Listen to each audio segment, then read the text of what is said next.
Welcome to Goat Island. I'm your host, the Big Ka Huzzi, and this is your weekly culture talk. From now on, food culture isn't about countries or cuisines in theory. It's about where you can actually go to eat and vibe, especially if you're in Cape Town. Every month, we will spotlight a type of food spot you can pull up to IRL. Every week we break down one example from that theme and give you our GOAT order, the exact food you should get and why it hits. And the theme for July is Stop, Eat, Night Out. Places where you don't need a club after dinner, the music's playing, the lighting's right, and the energy is better than whatever's happening in town. And this week's spot, Tiger's Milk. This one's for the people who want to be seen but not sweat through their shoes. The playlist is fire, the photos slap, and everyone looks like they tried just enough. Perfect spot if you want to eat, flirt, pregame, or just chill out and post pics like your life has a filter. Now, I'll go order. Lord of Wings platter, specifically the crunchy peri-peri flavor, hot buffalo, and sticky barbecue. Then the Wagyu burger. Next, 3 Little Piggies pizza. And to round off this order, a side of loaded fries.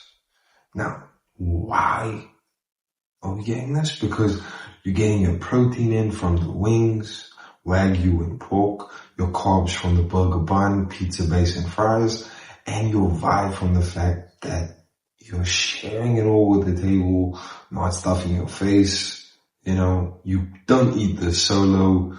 You pick at it like the villain in a rom-com while your crush steals your last sticky wing.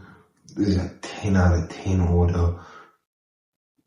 And place, good lighting, great food, I fall in love.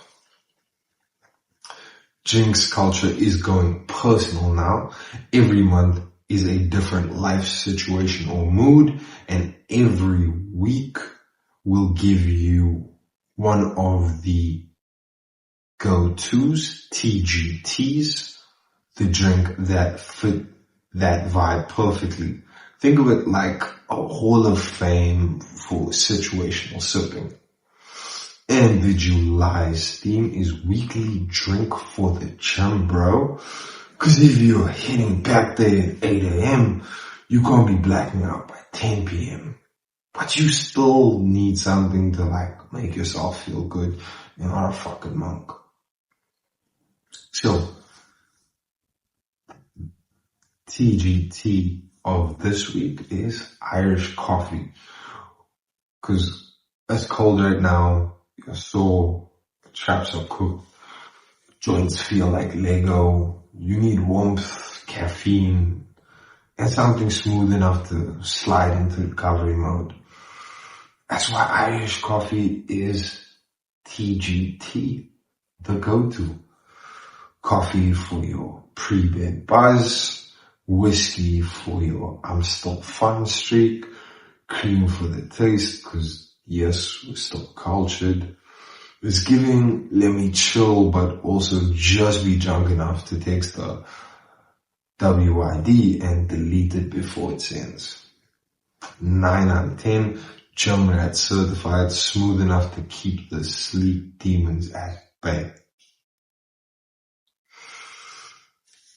Now, this segment used to spotlight one cool tat style per week, but we're leveling it up. Now it's themed by month, and every week we're giving you one design we rate, so some wicked work, and one we wish you'd laser off or cover it up. It's no longer about being polite, it's about being honest before your body becomes a Pinterest regret board. And July's theme is small sticker size tats. The little ones, the ankle icons, the shoulder sneaks, I got this on a Wednesday tattoos. And the wicked work of the week is less is more symbols.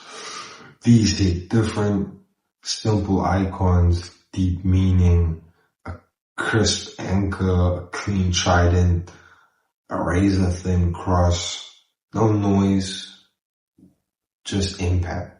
Great placement anywhere from wrist to rib, and it doesn't need a 5-minute explanation or a slideshow. 8.5 out of 10. Understated, undeniable, sexier than a sleeve with no storyline in some cases. And the cover it up of the week, angel numbers in red ink.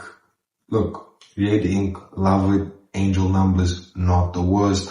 But when they come together on your ribcage in the same font as your Instagram bio, it screams, I'm spiritual, but can't spell accountability. It's not original. It's not mysterious. It's 11 o'clock and nobody asked. In 2 years, it will be pink, faded, and sitting in a patchy tan while you explain it to your chiropractor. It's a 3 out of 10. Get a red rose or something if you want to be cliche. At least roses don't come with cringe numerology. Now, we killed off We Don't Do That over here. All those past segments about fashion and brands and drinking habits and party sins, we brought them together into this. Now, each month we pick one social setting, and every week we break down how to behave like someone with sense in that situation. And the theme for July is catching the game. From pubs to living rooms, it's all about watching live sports, but with people, and that changes everything. So, this week's situation is watching the game with someone who supports the other team in either your or their home. Now, you're at the house, they're at yours. Your team is Man United. I'm sorry, that's sad. Theirs is Liverpool. That's great. They're confident. You're not. But you still want to talk that talk. So here's how you win the room, which is more than Man United can do for a match. Confidence is key. If your team's cooked, don't act like you're running the league. Be calm, play smart. If your team's winning, gloat just enough to look cool. Not like you've never been here before. Man United. Bad example of this is yelling, ref is blind at a clean goal and blaming the media. An even worse example of this, getting emotional and saying things like, football's not even that deep.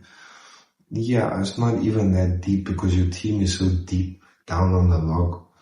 Anyway, proper behavior. Talk shit when you've got leverage. Be chill when you don't. And never get too loud in someone else's lounge. Unless you brought the wings. Or the beer. Anyway, if you don't play ball, at least play it cool. And next week, we'll be bringing you another situation in which you're watching live sports and how to act in it. Now, that's a wrap for this week's For the Culture drop. And why haven't you? Like and subscribe, man. And if you have any thoughts, drop a comment. And from Goat Island, this is the Big Ka Huzzi. We'll check you again.